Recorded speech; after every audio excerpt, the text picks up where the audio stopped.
আসসালামু আলাইকুম। আপনারা সবাই কেমন আছেন? আশা করি সবাই ভালো আছেন। অনেক লম্বা একটা বিরতিতে ছিলাম, আবারও চলে এসেছি আপনাদের কাছে। প্রথমেই আমি আজকে আপনাদেরকে ননভেজ আইটেম দিয়ে দেখাবো, তাই নিয়ে এলাম মাটার পনির। মাটার পনিরের জন্য এখানে যে পনিরের আমরা নিয়েছি 200 গ্রাম পনির নিয়েছি। আপনারা যদি পনিরের রেসিপি চান আমাকে জানাবেন, আমি আমার পেজে আপলোড করে দিব যে ঘরে বসে কীভাবে পনিরের রেসিপি তৈরি করা যায়। চলুন শুরু করি। প্রথমে একটা প্যানে আমি তেল গরম করব, কারণ আমরা পনিরটাকে সুন্দর করে ভেজে নেব।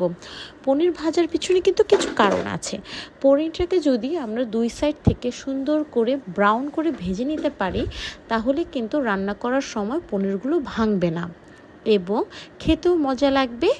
সাথে উপরে নিচে যে ব্রাউন করে আমরা ভেজে নিলাম, ভেজে নেওয়ার কারণে আলাদা একটা ক্রিসপিনেস আসে। এই ক্রিসপির কারণে কিন্তু পনিরগুলো খেতে খুবই মজা লাগে। এখন আমরা পনিরগুলো ভাজা হয়ে গেছে, উঠিয়ে নিলাম। এটাতে আমরা গরম পানি দিয়ে দিলাম। এটার ভিতরে একটা রহস্য আছে। রহস্যটি হলো পনিরগুলো নরম থাকে। এবার কাজু বাদামে গরম পানি 10 মিনিট ভিজিয়ে রাখলাম, নরম হয়ে যাবে। সাথে নিয়ে নিব টমেটো, কাঁচামরিচ, পেঁয়াজ, সব কিছু একসাথে ব্লেন্ড করে নিব। হ্যাঁ, কাজু বাদাম কিন্তু নিতে ভুলবেন না, একসাথে ব্লেন্ড করে নিব। এবার গরম তেলে কিছু জিরে দিয়ে দিলাম। জিরেটা ভাজা হয়ে গেলে আমরা যে পেস্ট করে রেখেছিলাম পেস্টগুলো দিয়ে দিব। পেস্টগুলোকে আমরা ভালো মতো কষিয়ে নিব। কষানো এমন হতে হবে যাতে তেলটা উঠে আসে। সাথে আমরা পরিমাণ মতো আদা বাটা, রসুন বাটা দিয়ে দিব।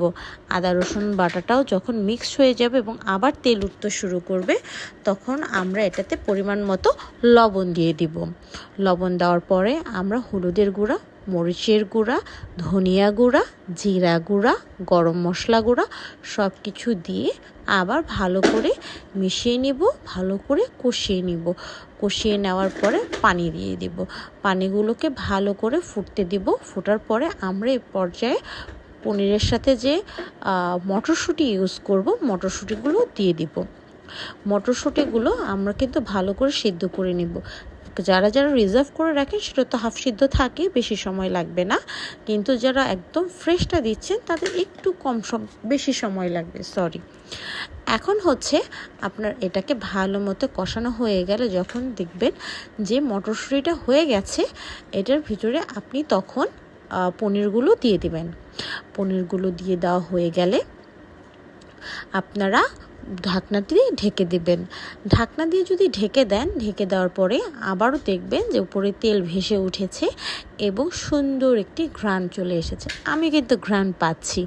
আপনারা যদি এরকম ঘ্রাণ পেতে চান, বাসায় কিন্তু অবশ্যই ট্রাই করতে হবে। আর শীতকাল চলে এসেছে, সো মটরশুঁটিও ফ্রেশ পাবেন, দুধ দিয়ে পনিরও কিন্তু বাসায় বানিয়ে নিতে পারবেন।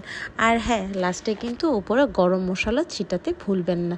দেখেছেন তো কি সুন্দর এবং নরম হয়েছে। ভালো লাগলে পাশে থাকবেন। Thank you.